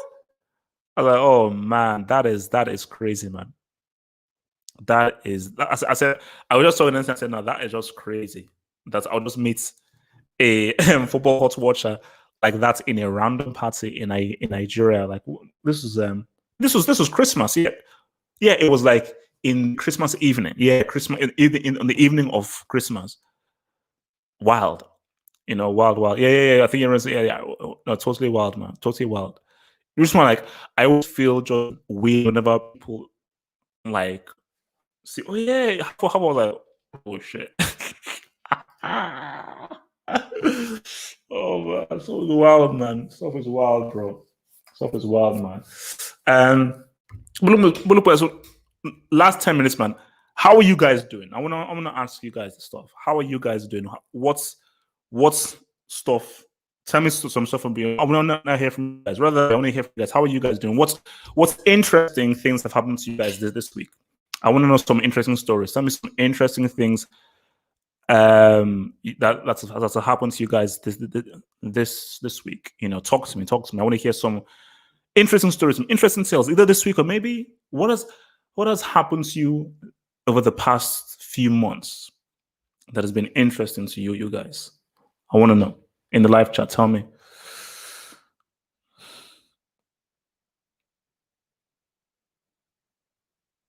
Oof, school, man. So, you see, whenever people say that they have school, man, I'm like, oh fuck. But yeah, man, you just have to just get through it, man. You just have to just get through it. You know, I mean, like, how many years of school do you have? So, are you in uni or you're still in secondary school? I just want to know. Are you in uni or you're in secondary school?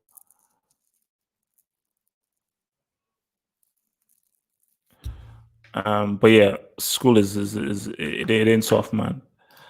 Is it just me or are movies getting worse? I'll tell you what though. I think TV is definitely getting a lot better. It's not that movies are getting worse. I just think TV has just overtaken films. And I think a lot of the best content and best material and most interesting stories are now on TV as opposed to movies. You get the odd good movie here and there, but I told you I saw Tenet, man. Even the more I think about it, Tenet, man, that movie wasn't good, bro. That movie, I just saw the big, massive events film. I was like, nah. But then you get something like a Parasite, you know, which was just like a gem of a movie, like super original idea. But just think, see, when you think about the 2000s, I think that was the last time you had like a good period. The last time I had a good period of film was maybe from 2000, basically that's a decade from 2000 to 2010. I think it was the last time you got really good films. Like 2000, you had The Gladiator. You had Requiem for a Dream. Then you had the Lord of the Rings movies. You had Memento. You had Prestige. You had Apocalypso. You know, you had films. You had some really good films in those 2000s, man. But TV has just taken everything. You see, Sean, for me, if I had to choose, I would always choose, because I grew up with films, I would always choose an amazing film over an amazing TV series, always. But what you're seeing, whether it's The Wire, Breaking Bad, Sopranos, is, wow, I have 20 episodes to tell my story.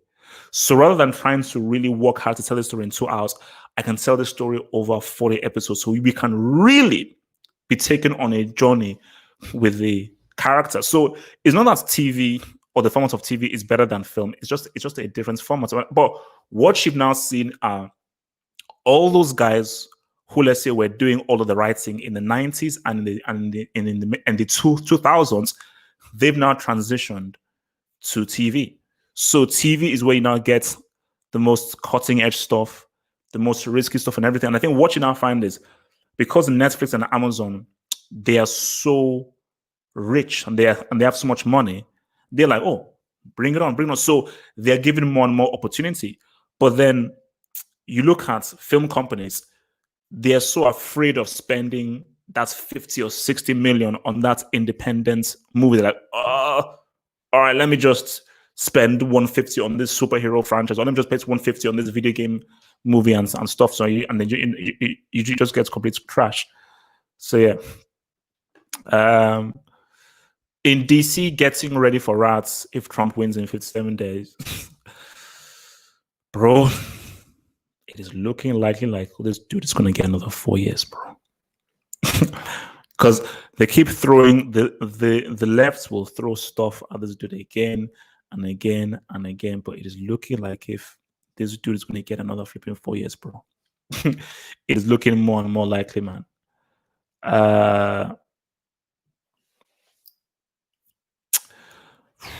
See, why is the school system not getting revamped and teach students the fundamentals after the school, i.e., tax? It's the $1 million question, my dear friend. That is the $1 million question, my dear friend. Is because the school system, because it does need to get revamped for sure. It needs to get revamped because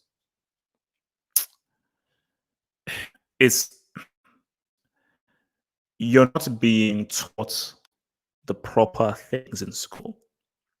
That's the issue. You're not being taught the proper things in school. And because you're not being taught the proper things in school, a lot of people in life will struggle. All because you're a straight A student doesn't mean that you understand how life works. Life isn't about getting an A in chemistry or an A in geography. Life is about life, understanding life. And in ways, sometimes the school and the school system does not relate to what real life is about. Oh, geez. Several times, have you ever experienced an instant life-changing moment or something that completely flipped your opinion on something? Bro, this year, COVID has changed me quite a bit, and I am surprised by how much COVID has changed how I just because I was even thinking about that like today and yesterday. Yeah, like in March, I feel I was a different person in March as I am right now in September. So it's COVID, and I'm sure it's the same for you guys, where COVID has just made me, because it slowed you down and just made me just let me just think right now. Okay, so this is how these things work. So it's made me think a lot more. It's definitely made me think a lot more. Because I think especially with the self-isolation and so forth, it's just really made me think about things that I didn't think about. Because before COVID, okay, need to go here, need to go over there. Routine. And routine just makes you ignore, and routine just chips away at the time. Like, oh, geez, like 5 months have gone, a year has gone on, and so forth. But then COVID has just forced everyone just to stand. So it was like COVID, it's been a tester.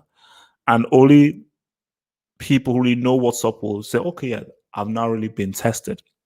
And not really understand what's popping off, So it is what it is, man. But COVID has definitely been life changing.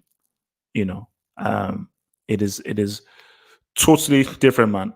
Guys, man, this has been swell, man. We must do this more, man. So I suppose we should keep this to every Sunday, or should we maybe do this like twice a week? Because this was fun, man. This back and forth, but we'll definitely be trying to do this every Sunday, and I'm trying to get some good quality content for you guys out there, man, to say what's up, some motivational things and stuff. I'm working on some interesting things for this channel, because I told you this channel is known for football, and I just want to do some. I want to make this place somewhere where it is educational but also fun. I want to mix fun entertainment with hey man, let's just chill, let's just chill, man. All right. Maybe we'll try twice a week. I just need to just find a day in the week for sport, because yeah. But we'll see, man.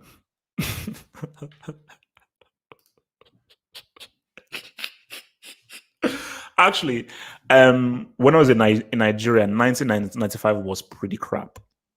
1995 was a really bad year. That I just remember when I was in Nigeria. But I'll tell you right now, this has to rank as one of the worst years of all time. Easily one of the worst. This year has been garbage. It's been plain garbage. Guys, stay safe, stay good, stay swell, stay lovely. love your neighbor, be cool. Peace out, stay true. Bada bing, bada boom, bada three smacks. Stay black. Peace. Become a Half Hope Sort member and gain access to exclusive videos and also the chance to watch films, anime, or different videos with your boy HH exclusively. Just click below on the join button to join in and become a Half Hope Sort member to gain access to these perks. Just click on the community icon over here to view the new members only posts just for you.